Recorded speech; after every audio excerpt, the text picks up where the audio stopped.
تو آئے ناظرین بڑھتے ہیں اپنے خاص خبر کی طرف۔ ہماری یہ خاص خبر ہے اس فتوے سے متعلق جس نے عالم اسلام کو غور و خوض کرنے کے لیے اور فکر کرنے کے لیے مجبور کر دیا ہے۔ جی ہاں ناظرین، ہم بات کر رہے ہیں مصر کے الازہر کے مفتی و عالم ڈاکٹر الطیب کے دیے گئے فتوے کے متعلق، جنہوں نے اس فتوے میں شیعہ اور سنی حضرات کے درمیان پیدا ہونے والی غلط فہمیوں کے نہایت ہی امن اور صبر کے ساتھ تمام جوابات دیے ہیں۔ اس فتوے سے متعلق یہ بھی بات بتائی جا رہی ہے کہ یہ فتویٰ عالم اسلام کے لیے نہایت ہی تاریخ رقم کر دینے والا ہے، ساتھ ہی ساتھ ہر کسی کو آج ضرورت ہے اسے سننے اور اسے سمجھنے کی۔ جی ناظرین، ہم بات کر رہے ہیں پچھلے دنوں ایجپشن چینل پر دیے گئے انٹرویو میں بتائے گئے وہ تمام سوالات کے جوابات جنہیں دیے تھے الازہر کے مفتی و عالم ڈاکٹر الطیب نے، اور اس ٹی وی چینل پر پوچھے گئے یہ سوالات اور ان کے جوابات کچھ اس طرح تھے۔ پہلا سوال، آپ کے مطابق کیا شیعہ عقائد میں کوئی پریشانی نہیں ہے؟ الطیب نے کہا بالکل نہیں، بلکہ 50 سال پہلے شیخ محمود شلتوت جو کہ الازہر کے چانسلر بھی تھے، انہوں نے یہ فتویٰ جاری کیا تھا کہ شیعہ فقہ اسلامی فقہوں کا 5واں فقہ ہے، جیسے 4 فقہ اسلام میں پہلے سے ہی موجود ہیں۔ دوسرا سوال، ہمارے بچے شیعہ اسلام سے کافی متاثر ہو رہے ہیں، اسے اپنا رہے ہیں، ایسے میں ہم کیا کریں؟ ایسے بچوں کو اس فقہ کو اپنانے دیں، انہیں تبدیل ہونے دیں۔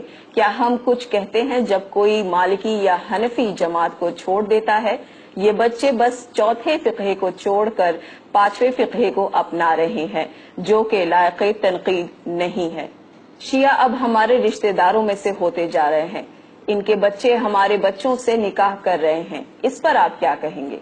انہوں نے جواب دیا، اس میں غلط کیا ہے، نکاح ہم مذہب سے جائز ہے۔ پھر سوال کیا گیا، ایسا کہا جاتا ہے کہ شیعہ حضرات کے پاس الگ قرآن مجید ہے۔ اس پر انہوں نے جواب دیا، یہ تمام دقیانوسی باتیں ہیں اور غلط فہمیاں ہیں، اور نہ ہی ان کا قرآن ہم سے الگ ہے، اور نہ ہی ان قرآن کی سورہ الگ ہیں ہماری قرآنی سوروں سے۔ 23 سعودی عرب کے علماء نے فتویٰ جاری کیا ہے کہ شیعہ کافر ہیں۔ الطیب نے جواب دیا، مسلمانوں کے لیے فتوے جاری کرنے کی الازہر کے پاس ہی اتھارٹی ہے، اس لیے اس کے علاوہ جاری ہونے والے سارے فتوے بے معنی اور جعلی ہیں۔ تو پھر آخر فرق کہاں باقی رہا؟ شیعہ اور سنی میں کیا فرق ہے اور ان کے کیا معنی ہیں؟ الطیب کا جواب تھا، یہ تفرقات بیرونی سازشوں کی پالیسیز ہیں جو شیعہ اور سنی حضرات میں فساد پھیلانا چاہتی ہیں۔ ان کا اگلا سوال، میرے پاس نہایت سنجیدہ سوال ہے، اور وہ یہ کہ شیعہ حضرات ابو بکر اور عمر کو نہیں مانتے، تو پھر آپ کیسے کہہ سکتے ہیں کہ یہ مسلمان ہیں؟ الطیب نے جواب دیا، ہاں یہ حضرات نہیں مانتے، پر کیا ابو بکر اور عمر کو ماننا اسلامی قوانین میں شامل ہے؟ ابو بکر اور عمر کی کہانی تاریخی ہے، ان کا اسلام کے بنیادی عقائد و قانون سے کوئی لینا دینا نہیں۔ ان سوالات پر حیرت زدہ ہوتے ہوئے ایک اور سوال کیا گیا کہ شیعہ حضرات کا بنیادی مسئلہ ہے، اور وہ یہ ہے کہ شیعہ حضرات کہتے ہیں کہ ان کا امام وقت 1000 سالوں سے اب بھی زندہ ہے۔ الطیب نے جواب دیا، ہو سکتا ہے کہ وہ زندہ ہوں، کیوں، کیا یہ ممکن نہیں ہے؟ پر یہ کوئی ضروری نہیں ہے کہ ہم سنی حضرات بھی ان کی طرح اس پر عقیدہ رکھیں۔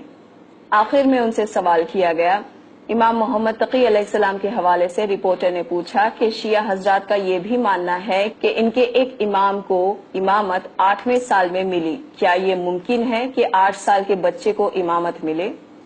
الطیب نے جواب دیا کہ اگر ایک نومولود بچہ نبی بن سکتا ہے جسے ہم نبی عیسیٰ کے نام سے جانتے ہیں، تو ایک 8 سال کے بچے کا امام بننا کیا مشکل و ناممکن ہے؟ اور یہ بات کوئی عجیب بھی نہیں، حالانکہ ہم اہل سنت حضرات اسے تسلیم نہیں کرتے، پر شیعہ حضرات کا یہ عقیدہ اسلام سے باہر کا نہیں ہے، اور نہ ہی اسلام کو اس سے خطرہ ہے، اور یہ حضرات مسلمان ہیں۔